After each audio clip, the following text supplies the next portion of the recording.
السلام علیکم ورحمۃ اللہ۔ الحمد للہ وکفا وسلام علی عبادہ الذین اصطفیٰ، اما بعد۔ بسم اللہ الرحمن الرحیم۔ معزز سامعین، ایک صحابی رسول صلی اللہ تعالی علیہ وسلم آپ صلی اللہ علیہ وسلم کے پاس آ گیا، عرض کی، یا رسول اللہ صلی اللہ علیہ وسلم، میں روزے کی حالت میں اپنی بیوی سے جمع کر بیٹھا ہوں، اب میرے لیے کیا حکم ہے؟ اب یہاں یہ دیکھیں کہ صحابہ کرام کا طرز عمل اور ان کا خیال، ان کے تصورات کیا تھے۔ وہ ہر وقت اپنے آپ کو پاک صاف رکھنا چاہتے تھے۔ کسی صحابی سے کوئی بڑا گناہ ہو جاتا تھا تو وہ فوراً رسول اللہ صلی اللہ علیہ وسلم کے پاس آتا اور آ کر اپنے گناہ کا اعتراف کرتا۔ اگر تو وہ گناہ حد والا ہوتا تو آپ صلی اللہ علیہ وسلم اس پر حد لگاتے اور وہ اپنے آپ کو حد کے لیے پیش کر دیتا، اور اگر کوئی توبہ استغفار والا گناہ ہوتا تو رسول اللہ صلی اللہ علیہ وسلم اس کے لیے توبہ استغفار کرتے، خود بھی اور اس کو بھی کہتے کہ تو بھی اللہ تعالیٰ سے معافی مانگ، مغفرت کر، اللہ تعالیٰ اس کو معاف کر دیتا۔ اب ایک شخص آیا ہے، اب اس نے اپنا مدعا بیان کر دیا۔ رسول اللہ صلی اللہ علیہ وسلم صحابہ کرام کے ساتھ بیٹھے تھے، تو آپ نے فرمایا تیرے اوپر ایک غلام آزاد کرنا ہے، کہ تو نے ایک غلام آزاد کرنا ہے، کیونکہ جو شخص اپنی بیوی سے روزے کی حالت میں جمع کر لے تو اس کا جو فدیہ ہے وہ کیا ہے؟ نمبر ایک غلام آزاد کرنا، اور نمبر 2، اگر وہ غلام آزاد کرنے کی طاقت نہیں رکھتا، غلام نہیں ہے، جیسے آج کل کا دور ہے، غلامی والا سلسلہ ہی نہیں ہے، تو پھر 60 روزے رکھنے ہیں، 2 مہینے کے متواتر روزے رکھنے ہیں، متواتر بلا ناغہ روزے رکھنے ہیں، اور اگر کوئی ایسا نہیں کر سکتا تو پھر 60 مسکینوں کو کھانا کھلانا ہے۔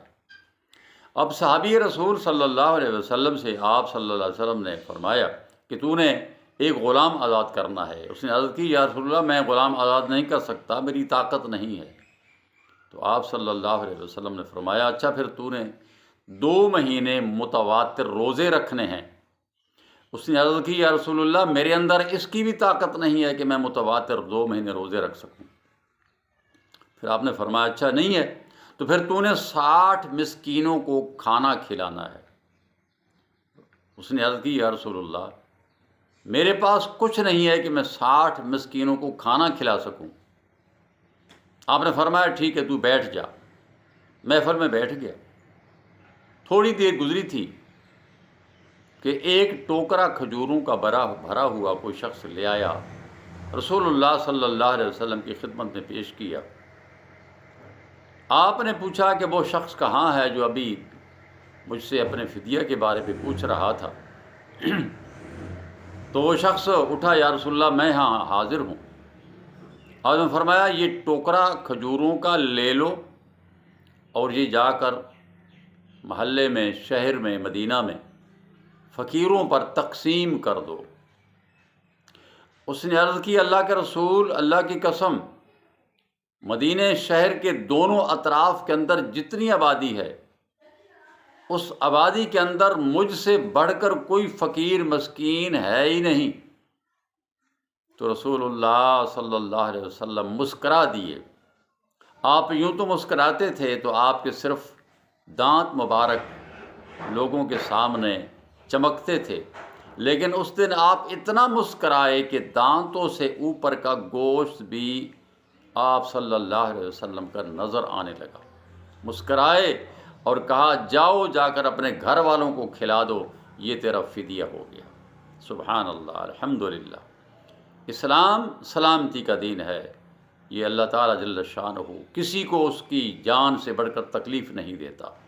ہم اسلام سے بھاگنے کی کوشش کرتے ہیں، لیکن اللہ کی قسم، جتنی سلامتی اور جتنی برکت، جتنی رحمتیں اس دین کے اندر رہتے ہوئے انسان پر آتی ہیں، کسی صورت میں اور نہیں آ سکتی۔ آپ اس سے مسئلہ سمجھ سکتے ہیں کہ اس شخص پر اللہ کے رسول صلی اللہ علیہ وسلم نے کیا مہربانی کی، اللہ تعالیٰ نے کیا مہربانی کی۔ آج بھی ہمارے لیے اس کے اندر سبق موجود ہے۔